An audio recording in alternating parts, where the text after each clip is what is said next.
Assalamualaikum warahmatullahi wabarakatuh. Salam sejahtera bagi kita semua. Salam Om Swastiastu, Namo Buddhaya, salam kebajikan. Perkenalkan, saya Tasni Safa Azara dengan NIM 2302104140.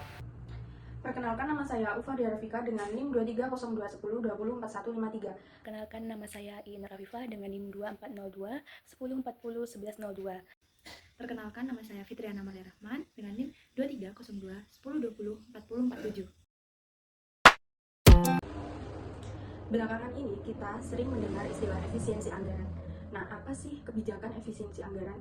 Jadi, pemerintah telah menerbitkan Instruksi Presiden atau Inpres nomor 1 tahun 2025 tentang efisiensi belanja dalam pelaksanaan APBN dan anggaran pendapatan dan belanja daerah tahun anggaran 2025.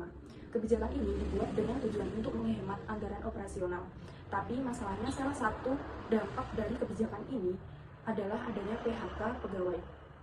Nah, itulah yang terjadi di TVRI dan RRI. Kebijakan efisiensi anggaran yang diterapkan menyebabkan adanya pemutusan hubungan kerja atau PHK terhadap sejumlah pegawai. Mungkin beberapa dari kalian udah dengar berita ini, tapi kita bakal coba bahas lebih dalam. Apakah kebijakan ini benar-benar sudah tepat atau justru ada yang salah dalam pelaksanaannya? Nah, mari kita kaji bersama-sama. Pemerintah menerbitkan Instruksi Presiden atau Inpres nomor 1 tahun 2025 tentang efisiensi anggaran yang berdampak pada pemotongan anggaran TVRI dan RRI. Akibatnya, sejumlah kontributor dan jurnalis daerah mengalami pemberhentian sementara.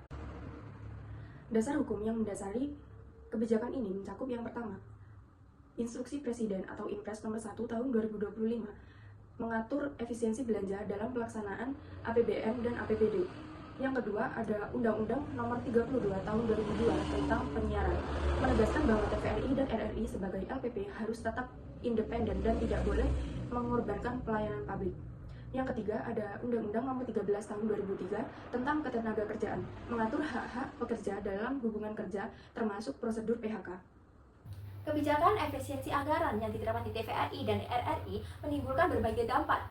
Terdapat dampak positif dari kebijakan ini, yaitu penghematan anggaran dana dapat dialokasikan lebih efisien ke sektor yang lebih prioritas, optimalisasi operasional, pengumpulan pegawai bisa membuat proses lebih fokus dan mengurangi biaya yang tidak efektif. Terdapat permasalahan yang muncul akibat kebijakan ini, pemangkasan anggaran. Berkurangnya dana dapat menurunkan kualitas layanan TVRI dan RRI, sehingga masyarakat kehilangan akses informasi yang mendidik dan juga netral. Ancaman PHK, banyak pegawai termasuk honorer dan kontributor terancam kehilangan pekerjaan, berdampak pada kesejahteraan mereka dan juga keluarga.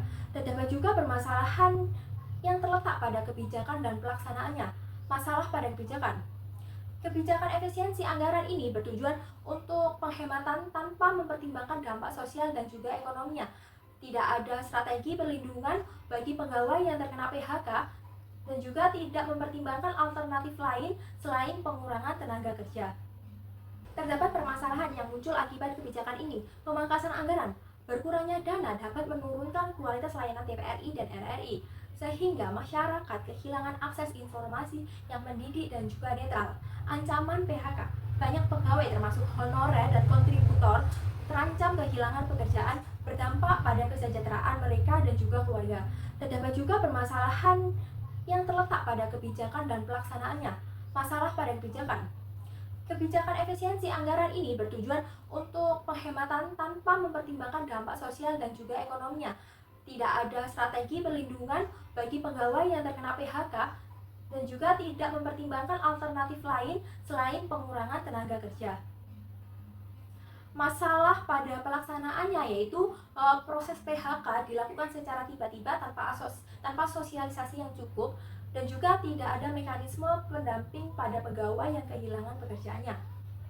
Dan juga kurangnya komunikasi dan transparansi dalam proses efisiensi ini. Kebijakan efisiensi anggaran yang bertujuan untuk meningkatkan efektivitas pengelolaan keuangan negara jika diterapkan dengan benar dan bijaksana merupakan langkah yang selaras sesuai dengan semangat Pancasila, terutama pada sila keempat dan kelima. karena berupaya untuk mewujudkan pembangunan yang berkualitas dan berkelanjutan serta meningkatkan kesejahteraan masyarakat. Nah, akan tetapi, kebijakan efisiensi anggaran yang dilakukan oleh pemerintah melalui Instruksi Presiden Nomor 1 Tahun 2025 tentang efisiensi belanja dalam pelaksanaan anggaran pendapatan dan belanja negara dan anggaran pendapatan dan belanja daerah tahun anggaran 2025 bunyi kedua, di mana efisiensi atas anggaran negara pada tahun 2025 memang memiliki dampak pada PHK di TVRI dan RRI. Namun, apakah kebijakan ini sesuai dengan Pancasila? Nah, pemerintah telah menegaskan bahwa tidak ada PHK massal.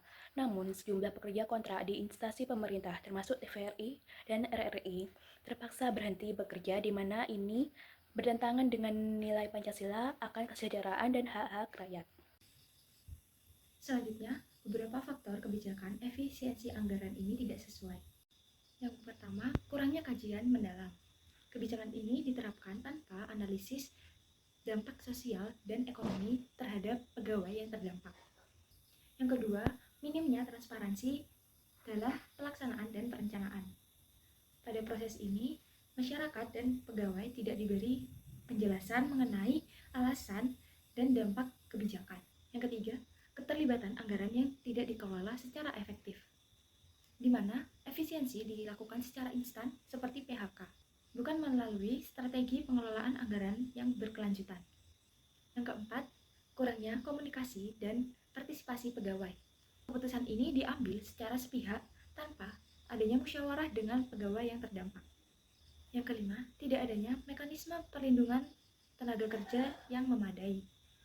Kebijakan ini tidak disertai dengan solusi alternatif pegawai yang kehilangan pekerjaan.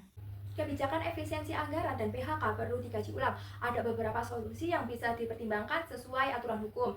Pertama yaitu kurangi biaya operasional non-esensial seperti perjalanan dinas dan acara seremonial. Yang kedua yaitu restrukturisasi jam kerja seperti pengurangan jam, sistem shift, atau penghematan lembur bisa jadi alternatif tanpa PHK. Yang ketiga, pensiun dini bagi yang memenuhi syarat adalah opsi yang lebih manusiawi daripada PHK.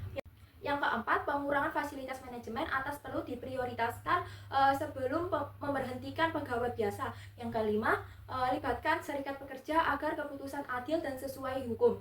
Yang terakhir yaitu optimalisasi anggaran harus dilakukan dengan cermat dan memastikan efisiensi tidak berdampak langsung pada program-program prioritas yang dirasakan langsung oleh masyarakat. Sekian pemaparan materi dari kelompok 1. Terima kasih, apabila ada salah kata mohon dimaafkan. Wassalamualaikum warahmatullahi wabarakatuh.